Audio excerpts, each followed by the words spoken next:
여당을 향해서 김건희 특검법을 압박하고 있는 민주당이 이번에는 대통령실을 둘러싼 의혹을 규명하겠다면서 대책기구를 만들었습니다. 진상규명단인데요. 진상규명단에서는 대통령 관저 수주 특혜 의혹, 이전 과정과 비용, 사적 채용 의혹 등 전반에 들여다보고 국정감사, 국정조사를 통해서 의혹을 밝히겠다라는 구상입니다. 단장을 맡은 한병도 의원과 자세한 이야기 들어보겠습니다. 의원님. 네, 안녕하세요. 한병도 의원입니다. 네, 대통령실 관련 의혹 진상규명단 이름이 네. 명칭이 그 정확한 명칭이죠? 네네, 맞습니다. 어떤 분들하고 지금 하고 있고 어제 첫 회의를 했다고 하던데 네네. 분위기가 어땠는지 궁금합니다. 예, 저희 민주당 대통령실 의혹 관련 진상 규명단은요. 네, 먼저 각 상임위별로 다양하게 이게 문제가 대두되고 있어서 네, 대통령실 관련 의혹 자료들을 좀 종합적으로 수집 정리할 필요가 있겠다. 그리고 국정감사와 국정조사를 앞으로 체계적으로 좀 준비할 목적으로 구성을 했고요. 네, 상임위는 이제 기재위, 국방위, 애결위, 운영위, 행안위, 법사위 등 그 관련 의원님들이 있고요. 또 누구보다도 그 대통령실 구조와 시스템을 잘 알고 있는 의원들이 청와대 출신 의원들이 네. 있거든요. 그래서 그 의원들도 함께 했고 어제 이제 첫 회의를 했는데요. 좀 진상 규명단에서 해야 할 일, 뭐 목표라든지 네. 구체적인 사례 수집이라든지 그걸 놓고 이제 의원들끼리 업무 배분을 좀 했습니다. 네. 결국 진상규명단 출범이 지난달에 민주당이 제출한 국정조사 요구서 연장선으로 보면 되는 겁니까? 네, 맞습니다. 저희들이 8월 17일 날 네, 그 윤석열 대통령 집무실 관저 의혹 또 사적 채용 진상규명을 위한 국정 요구서를 그 제출한 내용과 동의를 하고요. 네, 그 제가 얼마 전에 애결위 결산 전체 회의에서 용산 대통령실 이전 비용 관련해서 집중 추궁을 했습니다. 네. 그때 대통령실은 앞뒤가 맞지 않는 설명을 했고 모른다는 태도로 일관했거든요. 예. 그래서 이제 애결위 전체 회의 이후에 원내 회의에서 국정조사 관련 어떤 대응단을 구성할 필요가 있다라고 논의를 했고, 네. 그래서 이제 진상규명단이 그 출범을 하게 된 겁니다.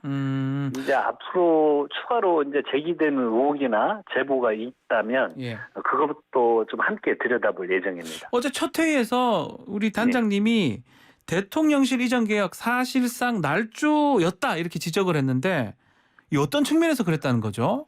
예, 그 인수위 시절에 그 대통령께서 갑작스럽게 대통령실 용산 이전 계획을 발표를 하셨잖아요. 맞습니다. 그러면서 이제 기획재정부에서 받은 내역이라고 하시면서 이전 비용은 496억 원이면 된다고 아주 호언장담을 하셨었습니다. 네. 그런데 제가 얼마 전에 애결위에서 밝혔듯이 정부가 대통령실 용산 이전에 각 부처의 예산을 전용을 했고요. 이미 300억 원이 넘는 예산을 그 추가로 사용했다는 사실도 확인을 했습니다. 추가로 배정이 됐다. 예. 네, 그것도 예산을 전용해가지고. 전용을 했다. 더 큰 문제는 앞으로 예. 얼마나 더 큰 예산이 필요하고 사용될지는 누구도 모릅니다. 왜냐하면 지금 대통령실 이전 문제에 있어서 컨트롤 타워가 없고요. 마스터 플랜도 한 번도 국회나 이야기한 적이 없습니다. 제대로 안 돼 있거든요. 네. 그럼 제가 아마 단언하건대 계속해서 비용이 증가할 거고요. 돈이 더 들 수도 있을 것이라는 거네요.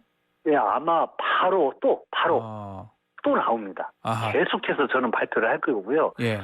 이 비용은 제가 조만간에 또 발표를 할 텐데 이 비용은 계속 증가를 할 겁니다. 그러면 정부가 예산안 제출을 했잖아요. 국방부 연차적으로 순차적으로 이전을 해야 되잖아요. 그 비용이 지금 포함이 안 돼 있는 겁니까?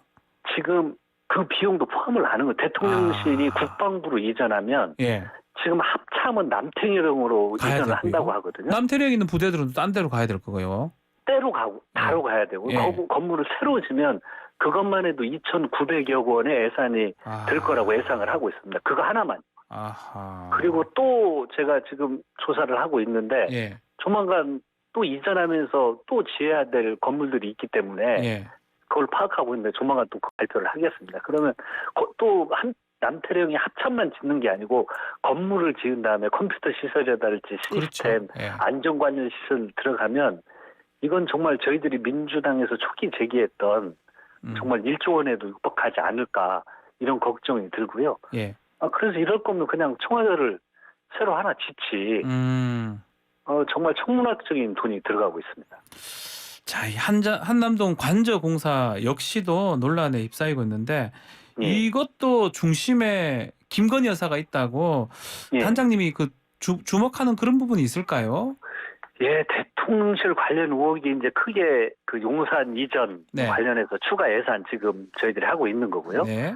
또 대통령실 직원 채용 과정에서 사적 채용 문제가 이미 불거졌잖아요. 네. 근데 자료를 달라면 안 줍니다. 안 주고. 예. 또 대통령실과 그 관저공사 업자 선정에 있어서도 그 특혜 수주 의혹 문제가 제기가 됐었잖아요. 네. 근데 이제 저희들이 합리적으로 의심을 하는 건 코바나 콘텐츠 행사를 후원했던 업체가 그것도 수주 능력이 언론에서든 일반 국민 상식에 맞지 않을 정도로 수주 능력이 상당히 의심되는 업체가 수주한 것이 네.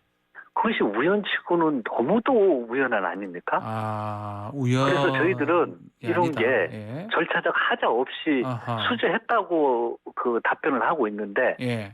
정말 그게 사실일까요? 그래서 그런 것들을 좀 명명백백히 파악하고 좀 구체적인 정보도 좀 종합적으로 수립을 해서요. 진실을 파악하는데 특히 이 부분에 좀 집중을 할 생각입니다. 지난번 운영위 할 때 대통령실 그 자료 제출이 된 걸로 알고 있는데 국정조사를 하게 되면 그 제출 자료보다 다른 자료들을 얻을 수가 있는 겁니까? 예, 저희들이 그 사람들도요. 직접 호출을 해서 나오지 않으면 그 예. 법적 그 제재를 가할 수가 있고요. 그리고 출석하지 않으면 저희들이 직원을 파견을 해서 네. 부인을 할 수도 있습니다. 그렇기 때문에 국정조사가 더 그렇습니다. 진상조사하는 데는 더 유리할 것이다 이렇게 보시는 거군요. 네, 그렇습니다. 네. 혹시 이거 관련해서 예컨대 뭐 한남동이라든지 아니면 뭐 김건희 여사 채용 이런 거 관련해서 제보를 받은 게 좀 있습니까? 유의미한 제보? 예, 지금 뭐 제보들과 의견들이 지금 많이 들어오고 있습니다. 의견도 들어오고 있고요. 네네. 예. 그런데 이러한 것들은 저희들이 사실관계를 좀 더 명확히 파악을 해볼 필요가 있고요. 네. 그 주장된 의혹과 어떤 그 제보만으로는 그걸 구체화할 수 없기 때문에 지금 조금씩 들어오고 있습니다. 네, 그래서 그것들을 사실관계를 좀 파악하는데 거기에 좀 공을 들여야 된다고 생각을 합니다. 저희들이 발표를 하는 건 네. 정말 어떤 그 실제적 사실에 예. 근접한 내용이 파악이 됐을 때 발표를 해야 되는 게 맞고요. 특히 이런 일을 하면서 어떤 근거 없는 무책임한 공방 이런 건 최대한 하지 않고요. 네. 실제적 사실을 파악하는데 저희 특위는 아주 그 중점을 두려고 생각하고 있습니다. 자, 국정조사는 국정조사대로 하고 또 특검은 특검대로 하겠다. 뭐 이런 전략으로 지금 보이는데 또 이런 얘기가 있어요. 혹시 이런 전략이 최근에 있는 이재명 대표 검찰 기소, 뭐 수사 등등 이거하고 관련이 있는 거 아니냐 이런 얘기가 있습니다. 그 부분 어떻게 보십니까? 뭐 우리 앵커님이나 우리 청취자님들께서도 기억하실지 모르겠는데 그 김건희 여사의 어떤 박사 논문 문제나 허위 경력 그 의혹이 작년 7월부터 본격적으로 불거졌었습니다. 이것이 불과 뭐 한두 달 된 사안이 아닌 거거든요. 또한 그 김건희 여사에게 제기되고 있는 도이치모터스 주가 조작 관련 의혹도 이미 작년 말과 올해 초 그 대선 과정에서 언론을 통해 그 집중적으로 문제가 이미 제기됐었습니다. 그런데 그 예를 들어서 국민대 그 논문 표절 문제는 표절이 아니라고 결론이 났고 여사 관련 사건들은 어떻게 그렇게 모두 그 무혐의하고 불송치하고 있고 주가 조작도 뭐 혐의 없음으로 될 거라고 예상이 되잖아요. 우리는 그 진실을 밝히기 위해서 불가피하게 특검과 국장 조사는 당연한 이렇게 진행이 됐기 때문에 당연한 과정이라고 생각이 들고요. 그렇지만 그렇기 때문에 이재명 대표와 당 대표와 연결을 해서 이야기하는 것은 저는 맞지 않다고 생각이 듭니다. 앞서 저희가 김병민 국민의힘 비대위원하고 인터뷰를 했는데 이 특검법 이 정치적 물타기다 이렇게 얘기를 하더라고요. 그 부분은 인정할 수 없다는 거죠. 이게 방금 전에 말씀드린 이런 관계가 없이 사실관계가 없는 걸 가지고 저희들이 공방을 하는 게 아니고 이러한 것들이 아무것도 이루어지지 않고 최근 들어서 결론이 나지 않았습니까? 그런데 최근 난 결론들이 표절이 아니다, 무혐의, 불성치 하는데 이재명 그 후보에 대해서는 수사가 들어오고 있는 상황이 겹친 거죠. 겹친 그런데 것이다. 이런 상황이 벌어지고 있는데 저희들은 국민적 의혹이 지금 상당하지 않습니까? 여론조사를 보더라도 무혐의, 불성치하고 이런 건 좀 그 형평이 맞지 않다. 이런 의견이 국민적 여론이 상당하지 않습니까? 그러니까 시간적으로 그냥 이렇게 겹쳐 있다 이 말씀이네요. 이재명 그렇죠. 대표 수사하고. 그렇죠. 네네. 그럼 최근에 이제 지금 수사를 하고 있는 성남 FC 광고 홍보 비용 관련해서 제3자 뇌물 공여죄로 검찰 송치가 됐는데 이 부분은 어떻게 보고 계십니까?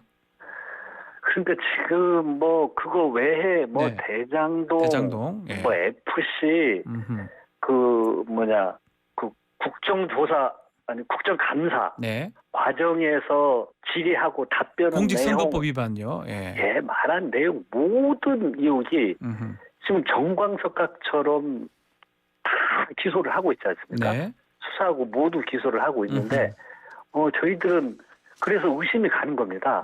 대체 왜 이렇게 빠른 시간 안에 일사불란하게 모든 것들을 막 유죄 심증을 굳히고 제대로 수사가 되어 있는지 의구심이 갖는 상황에서 그렇게 막 하고 있기 때문에 오히려 저희들은 거꾸로 정말 최근에 일련의 검찰의 수사 과정에 정치적 의도가 있다는 합리적인 의심을 가질 수밖에 없는 겁니다. 특검법 관련해서 지금 민주당 의원 전원 명의로 발의가 되긴 했지만 뭐 이상민 의원 같은 경우는 현실적이지 않다 이런 입장도 어제 있고요.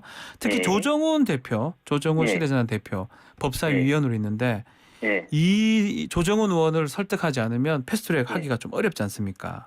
이 부분은 어떻게 보십니까? 그건 뭐 당연한 현실적으로 어려움이 존재하는 건 맞는 얘기입니다.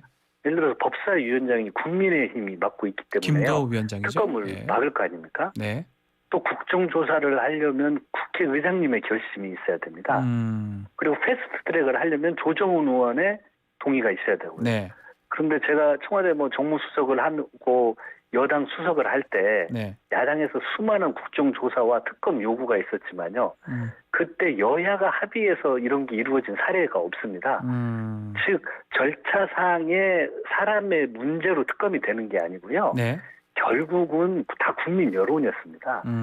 여야가 합의를 했던 건 사회적 공분이 그때 있었던 현안에 대해서 그 여야가 합의가 됐던 거지 합의로 되지 않고 결국은 국민적 여론. 저는 그게 핵심이라고 생각이 듭니다. 그 말씀이 여론만 받쳐준다면 여당 단독으로도 국정조사라든지 특검이라든지 하겠다. 뭐 이렇게 할 수 있습니다. 할 것이다.